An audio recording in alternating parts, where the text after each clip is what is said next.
Bismillahirrahmanirrahim. Elhamdülillahi'llezî nevvere kulûbenâ bitilâvetil Kur'ân vessalâtu vesselâmu alâ rasûlihi Muhammed ve alâ âlihi ve ashâbihi ve ümmetihi ecmaîn. Tükül alamdardın jaratuvчусу olgan Allah Taala'nın zatına çeksiz maqtoolor bolsun. Jana anın elçisi süýüktүү paygambary Muhammed Mustafa sallallahu aleyhi ve sellem'e salam jana salavatlar bolsun. Hurmattуу tuğandar, murunqu sabagыбызda Iyik Kur'an-ı Kerim'din 7 harf menen, türdü okuluşlar menen tüşüsü turasında ötkönbüz. Bugün oşol 7 harftan bizge çeyin kança kıraatlar jetip kelgen, jana al kaysyl imamdardın kıraatı, oşonda ele oşol imamdardın kee bir kıskaça okuyalarına toktolobuz. Negizinde Kur'an-ı Kerim'din 7 harf degen Kur'an'ın türdü okuluşları dep ötkönde aytkanbız. Misalı Fatiha Suresi'nin 3. ayatında Maliki yevmiddin degen söz ke bir imamdardın kıraatlarında Maliki dep mim tıvışından keyin alif sozulup okulsa, ke bir imamdardın kıraatlarında Maliki yevmiddin dep alif hazıf kılıp düşürülöt. Bul eki teң okuluş tuğra jana anın manisi birdey.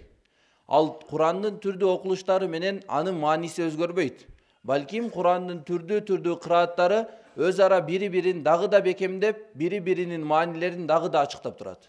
Muna Peygamberimiz sallallahu aleyhi ve sellem Kur'an'da 7 harf menen sahabalarga үйrөтүp, alар özünden kiyinki tabiinlerdi үйrөtүp, muna uşintip bizge çeyin Kur'an'dın türdü okuluşları jetip kelgen. Köptögön kıraatlar çıkkan, oşol kıraatlardan bugünkü күнгө çeyin okuluşlardan 10 kıraat толук şartlarga жооп берип жетип келген. Негизинде кыраат дурус болуусу үчүн 3 şart керек.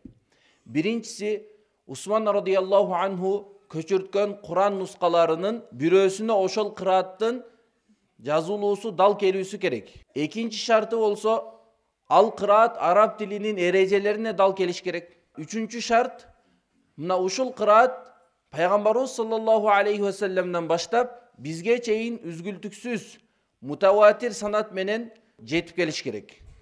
Мына ошондо ошол кыраатты биз намазда окусак, намаздан сырткары окусак, бардыгы дурус болот. Жана ал ар бир кырааттын өз ара кооздуктары жана өзгөчөлүктөрү бар. Мына ушинтип жетип келген бизге чейин 10 кыраат бар экен. Жана ал 10 имамдын кырааты деп аталат. Ал баланча имамдын кырааты 10 имамдын кырааты деп аталгандыгынын себеби ал имамдар ошол кыраатты Kur'an'дын окулуштарын өзү ойлоп табып чыккан эмес. Балким өзүнө чейинки диндеги улуу алымдардан, сахабалардан келген түрдүү окулуштардан бир окулушту тандап туруп, аны намазда, имамчылыкка чыкканда, башкаларга Kur'an үйрөтүүдө ар дайым ошол окулуш менен окулгандыктан бул кыраат, бул окулуш баланча имамдын кырааты деп ошого таандык болуп калган. Мына ошол 10 имамдын эң биринчиси Madina şahrından bolgon İmam Nafi' rahmetullahi aleyhi. Alemi ikinci imam İbn Kathir Mekki rahmetullahi aleyhi ıyık Mekke şahrında adamlarga Kur'an-ı Kerim'den sabak bergen imam. Alemi üçüncü kıraattın imamı İmam Abu Amr Basri rahmetullahi aleyhi. Bul Basra şahrının Borborduk meçitinde adamlarga Kur'an öğretken alım. Alemi dördüncü imamın kıraatı Bul İmam İbn Amir ed-Dimeşki rahmetullahi aleyhi. Alemi 5. imamın kıraatı Kufa şahrından bolgon İmam Asim rahmetullahi aleyhi. 6. imamın kıraatı aldağı Kufa şahrından bolot İmam Hamza rahmetullahi aleyhi. 7. kıraatın imamı İmam Ali el-Kisai rahmetullahi aleyhi. 8. kıraatın imamı bolsa bul İmam Abu Ja'far Medeni rahmetullahi aleyhi ıyık Madina şahrından bolgon. Iyik Madina şahrında İmam Nafi' rahmetullahi aleyhi geçeyin al şahrının mukrisi Kur'an okutucu ustazı İmam Abu Ja'far bolgon. 9. kıraatın imamı bul İmam Yaqub Hadrami rahmetullahi aleyhi. Alemi 10. kıraatın imamı bolsa İmam Halaful Ashir el-Bezzar rahmetullahi aleyhi.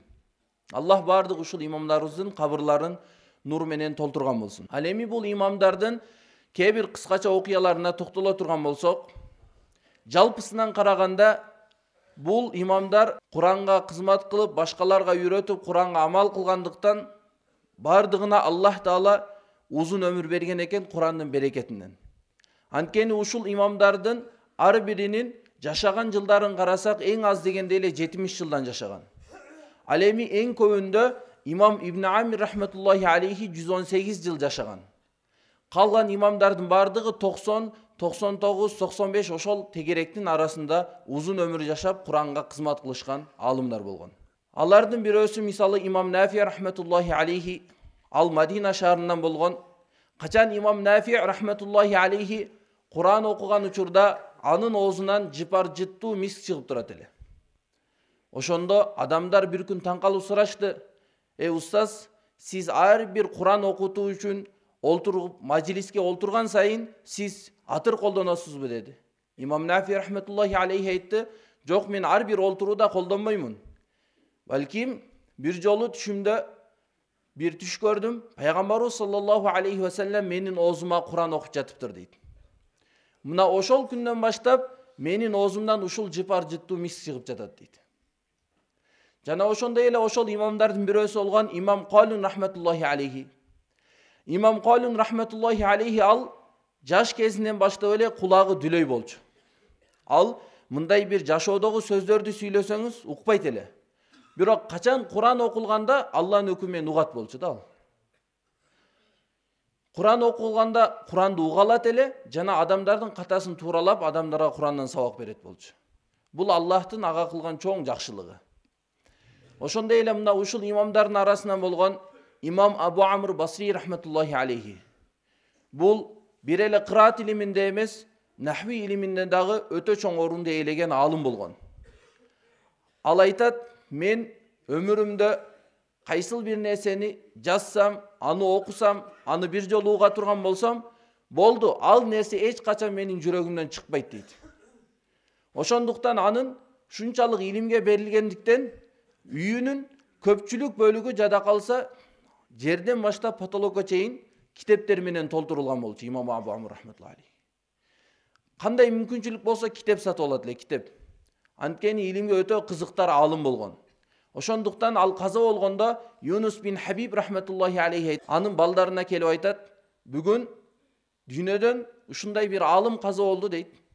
Эгерде анын таквачылыгын, анын илимин 100 адамга бөлүп бере турган болсоң, ошол 100 адамдын бардыгы Аллахтан корккон таква жана өтө чоң алымдардан болуп кетет дейт. Ушунчалык ал өзүнө жакшы нерселерди топтогон болчу.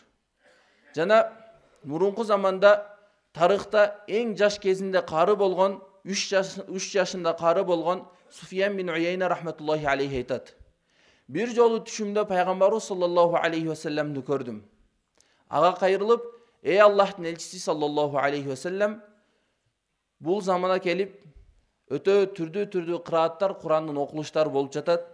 Ошондуктан мен бир аз түрдүү окулуштардан кыйналып жатам дейт. Мага бир насаат кылыңыз, ошол окулуштардан, кырааттардан кайсыл кыраат менен окуйын дегенде пайгамбарыбыз саллаллаху алейхи ва саллям айтат: эй Суфиян, Абу Амр аль-Басридин кырааты менен окугун деп айтат. Ошондуктан тарыхта бул имамдын кыраатына өзгөчө кабулият берилген. Жада калса учурда дүйнөдө эң көп окулган Хафс риваяты, бул риваятка чейин дүйнөнүн көпчүлүк жерлеринде ушул имам Абу Амр рахметуллахи алейхинин кырааты окулат болчу. Бирок Хафс риваятында эң биринчи басмалар Хафс риваятында Курандар жазылгандыктан ушул риваят азыркы күндө адамдарга көп тарап кетти. Бирок ага чейин имам Абу Амрдын кырааты эң көп окулчу дүйнөдө. Жана ошондой эле бул 10 кыраат имамдарынан бирөөсү болгон имам Кисаи рахметуллахи алейхи тууралуу айта турган болсок, ал алым ушундай бир алым. Кисаи дегенде өзүбүз дагы нахви китептеринде, башка китептерде өтө көп бул имамдын атын көрөбүз. Анткени грамматикада да өтө чебер алым болгон. Ошондой эле кыраат илиминде дагы. Бул эң башында кой кайтарган койчу болчу. 40 жаштан өткөнгө чейин ал кой кайтарган. Куран дагы билбейт эле, илим дагы билбейт эле. Бир жолу адатынча коюн кайтарып жүрсө, бир кемпир баласына айтат: эй балам дейт, сен ушинтип убактыңды текке кетирип, көчөдө ойноп жүрө бербесен, Куран жаттасаң, илим алсаң боло дейт. Болбосо эртең могу койчуга окшоп, сен дагы койчу болуп каласың дейт. Бул сөздү имам Кисаи рахматуллахи алейхи угуп туруп, аябай катуу таасирленет, өкүнүч пайда болот жүрөгүндө. Анан ошол жерде бекем азайым жүрөгүнөн чечим чыгарып туруп, Аллахтын китеби Кур'ан-ы Каримди жаттап баштайт. Мына ушинтип тынымсыз аракет менен Куранды толук жаттап бүтөт. Жана 10 кыраат имамдардын бирөөсү 7-чиси болуп имам Али Кисаи деген атка чейин конуп калат алчы, өзүнүн аракети менен. Демек, илим алуу, Куран жаттоо туугандар эч качан кеч эмес экен. Сиз менен биз аракет кыла турган болсок, Аллах субханаху ва таала сөзсүз берет экен ар бирибизге. Ал эми имам Хамза рахматуллахи алейхи тууралуу айта турган болсок, ал имам ушундай бир имам, ар бир айдын ичинде 25 жолу ыйык Кур'ан-ы Каримди хатым кылып окуп чыгат болчу. Жана ал түшүндө Аллах Таалага Кур'ан-ы Каримди башынан аягына чейин окуп берген улуу имам болгон. Бул тууралуу мазхаб жол башчыбыз имам Абу Ханифа рахматуллахи алейхи айткан, имам Хамза бизден эки нерседе ашып кетти деген. Биз эч качан ага жете албайбыз. Алардын биринчиси мурас илиминде, экинчиси кыраат илиминде, бул биздин бардыгыбыздан ашып кетти деп имам Абу Ханифа рахматуллахи алейхи айткан. Жана 10 кыраат имамдардын ичинен 10-чусу болгон имам Халяфул Ашир рахматуллахи алейхи тууралуу айтсак, ал имам ушундай бир имам, тарыхта эң биринчилерден болуп көптөгөн кырааттарды өзүнө чогулткан адам да. Ошол имамга чейин адамдар бирле кыраатты, бирле окулушту үйрөнөт эле. Ал эми имам Халяфул Ашир илимий сапарларды кылып, көптөгөн карылардын, алымдардын жанына барып, бир эмес 5-тен 6-дан көп кырааттарды чогултуп баштаган тарыхта биринчи адам болуп эсептелет. Жана күндөрдүн бир күнүндө ал окуп жүргөн кезинде bir маселени, илимий маселени түшүнө албастан кыйналат. Ошондо Аллах Тааладан дуа кылып, ошол маселени түшүнүш үчүн 80 000 дирхамды Аллах жолуна садака кылат. Аллах Таала бардыгыбызга мына ушул улуу имамдардай Куранга кызмат кылып, Куран менен жашап, дүйнө жана акыретте бактылуу инсандардан болууга мүмкүнчүлүк берсин.